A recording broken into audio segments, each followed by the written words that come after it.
روایت کا مفہوم ہے کہ سب سے پہلا قبلہ یا سب سے پہلی عبادت گاہ جو تعمیر کی گئی وہ بیت اللہ ہے۔ پوچھا گیا دوسرا، تو فرمایا کہ دوسری عبادت گاہ بیت المقدس ہے، اور پھر فرمایا کہ ان دونوں کے درمیان 40 سال کا وقفہ ہے۔ اب صورتحال یہ ہے کہ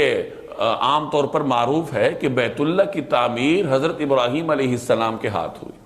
اور بیت المقدس کی تعمیر حضرت سلیمان علیہ السلام کے ہاتھوں ہوئی، اور ان دونوں کے درمیان 1000 برس کا وقفہ ہے۔ حضرت سلیمان علیہ السلام حضرت ابراہیم علیہ السلام کے 1000 سال بعد آئے،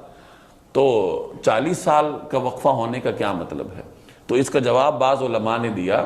کہ جب حضرت آدم علیہ السلام کو اللہ تبارک و تعالی نے روئے زمین پر اتارا تو انہیں وحشت محسوس ہوتی تھی، تو اللہ نے انہیں حکم دیا کہ بیت المعمور کی سیدھ میں ایک عبادت گاہ اور میرا گھر تعمیر کرو۔ بیت المعمور آسمانوں پر فرشتوں کا قبلہ ہے جس کا فرشتے طواف کرتے ہیں، تو اس کی سیدھ میں بیت اللہ کی تعمیر کرو۔ چنانچہ بیت اللہ جہاں واقع ہے اس کی بالکل سیدھ میں اوپر بیت المعمور ہے، اور علماء اس کی مثال یوں دیتے ہیں کہ اگر بیت المعمور کو گرایا جائے تو وہ سیدھا بیت اللہ کے اوپر آ کے گرے۔ تو حضرت آدم علیہ السلام نے بیت اللہ کی تعمیر کی، اس کے بعد انہیں حکم ہوا کہ بیت المقدس کی تعمیر کرو، تو انہوں نے پھر دوسرے نمبر پر شام کا سفر کیا اور بیت المقدس کی تعمیر کی، اور ان دونوں تعمیرات کے درمیان 40 برس کا وقفہ تھا۔ تو گویا کہ روایت میں جس 40 برس کے وقفے کی بات ہے تو اس کا تعلق حضرت آدم علیہ السلام کی تعمیر سے ہے۔ بعد میں طوفان نوح میں جب عمارات گر گئیں تو یہ عبادت گاہیں بھی گر گئیں، اور حضرت ابراہیم علیہ السلام نے پھر بیت اللہ کی تجدید نو فرمائی، اور حضرت سلیمان علیہ السلام کے ہاتھوں بیت المقدس کی تعمیر ہوئی۔ تو اس طریقے سے بیت اللہ کی جو تعمیر اول ہے وہ حضرت آدم علیہ السلام کے ہاتھوں، اور بعض حضرات فرماتے ہیں کہ بیت اللہ کی تعمیر اول حضرت آدم علیہ السلام سے بھی پہلے فرشتوں نے کی ہے،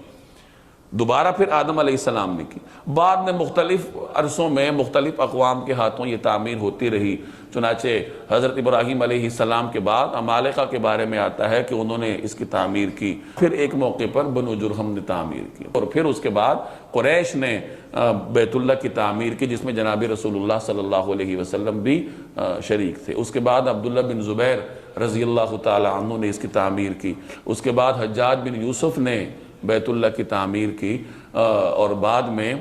پھر غالباً ہارون الرشید اس کی تعمیر کرنا چاہتا تھا، لیکن امام مالک نے ان کو روکا اور فرمایا کہ اگر اس طریقے سے یہ رواج چل نکلا تو ہر آنے والا بادشاہ بیت اللہ کی تعمیر نو کرے گا اور ایک مسلمان امت ایک مشکل کا شکار ہو جائے گی۔ تو اس کے بعد بیت اللہ کی تعمیر نہیں ہوئی۔ تعمیر سے مراد سر نو تعمیر، ہاں ہر حکومت اس کی